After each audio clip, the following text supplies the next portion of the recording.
Bonjour, alors ici Maude Veilleux, auteure du Vertige des insectes, publié chez Hamac.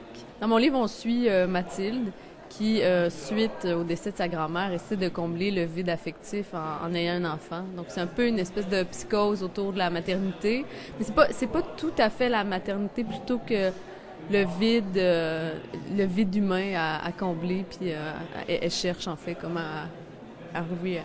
Ben, en fait, on fait tout ça, là, chercher à essayer de combler notre vide. Mais bon, puis elle s'enferme dans son appartement.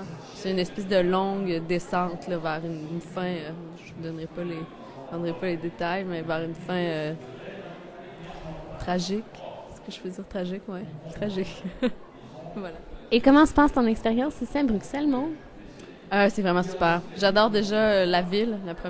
Dès l'instant où je suis arrivée, j'ai adoré. C'est pas la frénésie de Paris, là. C'est vraiment une ville où t'as échelle humaine. En fait, ben, c'est un peu ridicule de dire ça parce que qu'est-ce qui est pas à échelle humaine finalement, mais bon.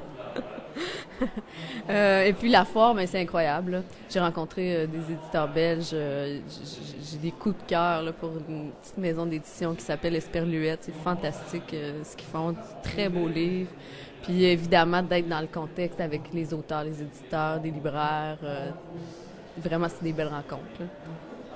Ton plus récent coup de cœur littéraire? J'ai terminé dans l'avion le nouveau livre de Claire Legendre qui s'appelle Nénuphar et l'araignée. Puis ben, je suis fan complète de Claire Legendre, donc c'est dans la suite de ce que j'aime, là. C'est un peu entre l'essai, le récit, le roman. Ça parle d'angoisse, ça parle de tout son côté hypocondriaque, ça parle de... Tous les anxieux devraient lire ça. C'est vraiment un livre pour les anxieux. On comprend comment la machine se construit à l'intérieur de nous, là, comment la grosse bête là, nous fait toujours capoter, là. C'est vraiment merveilleux. Très bon livre. Et le prochain livre que tu voudrais lire? J'ai acheté un livre hier à la librairie Tu lis tu. Puis c'est une édition belge, donc ça s'intitule À vivre couché. C'est un livre de Pauline Hillier, donc c'est publié chez On lit Édition. Puis j'ai eu aussi un coup de cœur pour cette maison-là. Tout de suite, ça m'a attiré. J'aime beaucoup le design, là, qui est très épuré. Mais bon, l'histoire, je crois que c'est hyper éclaté. Une fille, mais ensuite j'ai pas lu encore, donc je sais pas exactement, mais ça m'a accroché. Puis j'ai vraiment hâte de le commencer, là.